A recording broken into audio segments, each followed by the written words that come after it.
T20 world cup లో భాగంగా Eden garden లో తొలి సెమీఫైనల్ మ్యాచ్ జరుగుతోంది. దక్షిణాఫ్రికాపై టాస్ గెలిచిన న్యూజిలాండ్ ఫీల్డింగ్ ఎంచుకుంది. ఇవాళ గెలిచిన జట్టు నేరుగా ఫైనల్ కు వెళ్తుంది. అన్ని రంగాల్లో సఫారీలు బలంగా కనిపిస్తున్నారు. ఈ వరల్డ్ కప్ లో ఇప్పటివరకు దక్షిణాఫ్రికాకు ఓటమి ఎదురుకాలేదు. ఆ జట్టు కెప్టెన్ ఐడెన్ మార్క్రమ్ భీకర ఫామ్ కొనసాగిస్తున్నారు. ఇటు ఇతర జట్ల సమీకరణలతో సెమీఫైనల్ చేరిన న్యూజిలాండ్ కు దక్షిణాఫ్రికాను ఓడించడం పెద్ద సవాల్గా మారనుంది. సఫారీలను తక్కువ పరుగులకి కట్టడి చేస్తే తప్ప ఆ జట్టు ఫైనల్స్ కు అర్హత సాధించే అవకాశం లేదు. మరింత సమాచారం తెలుసుకుందాం. అనిల్ మనతో లైవ్ లో జాయిన్ అవుతున్నారు. Anil, T20 world cup first semifinal match కి సంబంధించిన అప్డేట్ ఇన్ఫర్మేషన్ ఏంటి? సౌజన్య, ఐసీసీ T20 వరల్డ్ కప్లో ఈరోజు మొదటి సెమీఫైనల్ మ్యాచ్ ఈడెన్ గార్డెన్స్ వేదికగా జరగనున్నది. సో ఇందులో ఈరోజు సౌత్ ఆఫ్రికా న్యూజిలాండ్ మ్యాచ్ మరికొద్ది సేపట్లో ప్రారంభం కానుంది. ఇప్పటికే టాస్ గెలిచినటువంటి న్యూజిలాండ్ బౌలింగ్ తీసుకుంది. సో ఇప్పటికే ఈ ఐసీసీ T20 వరల్డ్ కప్కి సంబంధించి మాత్రం సౌత్ ఆఫ్రికా ప్రతి ఒక్క మ్యాచ్లోనూ విజయం సాధించింది. మనకి చూడొచ్చు, ప్రతి ఒక్క టీంలో కూడా అద్భుతమైనటువంటి పర్ఫార్మెన్స్ సౌత్ ఆఫ్రికా కనబరిచింది. ఇప్పటికే న్యూజిలాండ్ కూడా మనకి గ్రూప్ దశలో సౌత్ ఆఫ్రికా న్యూజిలాండ్ను ఓడగొట్టింది. సో ఈ రోజు జరగబోయేటువంటి మ్యాచ్ చాలా క్రూషియల్గా ఉండనున్నది. ఎందుకంటే ఇందులో గెలిచినటువంటి టీము నేరుగా ఫైనల్కి వెళ్తుంది కాబట్టి ఈరోజు జరగబోయేటువంటి మ్యాచ్ చాలా కీలకంగా ఉంటుంది. అయితే పిచ్చు పరిస్థితి మస్తం చూస్తే ఎక్కువగా బౌలింగ్కి అనుకూలించేటువంటి అవకాశం ఉంది. ఎందుకంటే మనకి చూడొచ్చు, న్యూజిలాండ్కి సంబంధించి వారు తీసుకున్నటువంటి నిర్ణయం కూడా చూడొచ్చు. దీంతో పాటు చేజింగ్ కూడా కొంత చేజింగ్ కూడా ఈజీగా చేయనటువంటి ఉద్దేశంతో న్యూజిలాండ్ బౌలింగ్ తీసుకున్నట్టు కూడా తెలుస్తుంది. ఇక దీంతో పాటు ఇప్పటికే సౌత్ ఆఫ్రికాలో కూడా మనకి చూడొచ్చు, బౌలింగ్ పరంగా చూస్తే రబాడా, ఎంగిడి, తర్వాత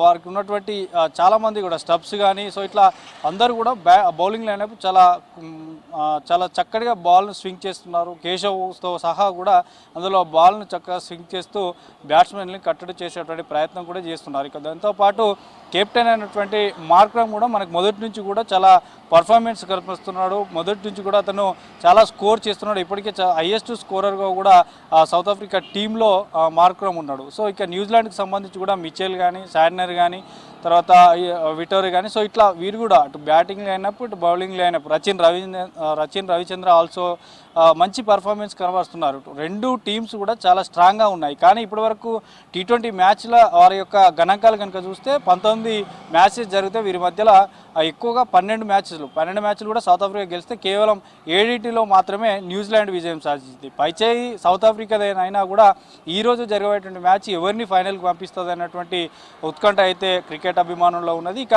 ఈడెన్ గార్డెన్కి సంబంధించినటువంటి స్క్వేర్ బౌండరీ కూడా చాలా చిన్నగా ఉంటుంది. ఇది ఎక్కువగా 6 బౌండరీ కూడా వచ్చే అవకాశం కూడా ఉంటుంది. ఎందుకంటే భీకరమైనటువంటి ఫామ్లో ఉన్నటువంటి సౌత్ ఆఫ్రికాకు ఇదొక ఎందుకంటే లాస్ట్ టైం కూడా చూడొచ్చు, మనకి 2025కి సంబంధించినటువంటి వరల్డ్ కప్ కూడా ఫైనల్కి వచ్చారు. అప్పుడు ఇండియా చేతిలో ఓడిపోయారు.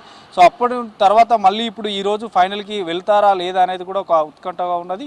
రెండు టీంలకు సంబంధించి కూడా చాలా స్ట్రాంగ్గా ఉన్నారు. కానీ కొంత సౌత్ ఆఫ్రికా ఒక అడుగు ముందులో ఉందనే చెప్పవచ్చు. ఎందుకంటే వారు గ్రూప్ స్టేజ్ నుంచి కూడా ఒక మ్యాచ్ ఓడిపోకుండా ఇక్కడి వరకు వచ్చారు. న్యూజిలాండ్ మాత్రం సౌత్ ఆఫ్రికా చేతిలో ఓడిపోయింది నాకౌట్ గ్రూప్ స్టేజ్లో.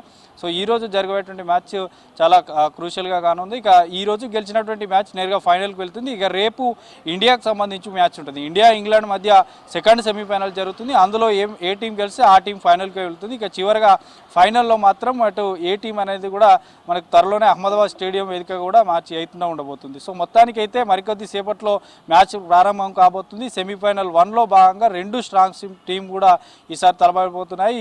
ఈ టీంకి సంబంధించి కూడా న్యూజిలాండ్ కానీ ఇటు సౌత్ ఆఫ్రికాకి సంబంధించి కానీ మొత్తానికి బ్యాటింగ్ లైనప్, బౌలింగ్ లైనప్ చాలా స్ట్రాంగ్గా ఉంది. Up to 8th are 7th stage వరకు కూడా 7th స్టాండ్ వరకు కూడా చాలా స్ట్రాంగ్గా ఆడేటువంటి ప్లేయర్స్ ఉన్నారు. మార్క్రమ్ అయితే చాలా భీకరమైనటువంటి ప్లేయర్గా ఉన్నాడు. చాలా స్కోర్ చేస్తున్నటువంటి సిచ్యువేషన్ చూడవచ్చు. అయితే వీరు చేజింగ్ ఎలా చేస్తారు, ఇప్పుడు సౌత్ ఆఫ్రికా చేసేటువంటి స్కోర్ను చూస్తే మనకి వారు చేజింగ్ ఎలా చేస్తారనేది న్యూజిలాండ్ పైన ఆసక్తి ఉంది. ఇక మరోవైపు ఎంగిడి, రబాడా ఈరోజు మనం గత మ్యాచ్లో చూస్తాం, ఎంగిడి, రగాడా, కేశవ్ మహారాజ్ ఇట్లా వీరందరూ కూడా బ్యాట్స్మెన్లను కొంత కట్టడి చేశారు, బాల్ను స్వింగ్ చేస్తూ కట్టడి చేశారు. కాబట్టి న్యూజిలాండ్ చేజింగ్ చేసేటువంటి సమయంలో ఈరోజు ఎట్లాంటి డైలమాలు చేస్తారు, ఎట్లాంటి మ్యాజిక్ చేస్తారనేది కూడా వేచి చూడాల్సిన అవసరం ఉంది. సో మొత్తానికైతే సెమీఫైనల్ 1లో భాగంగా ఈడెన్స్ వేదికగా ఈరోజు అయితే అద్భుతమైనటువంటి మ్యాచ్ జరగబోతుంది. రేపు ఇదే టైంకి ఇంగ్లాండ్, ఇండియా మధ్య మాత్రం సెమీఫైనల్ 2 జరగబోతుంది. సౌజన్య.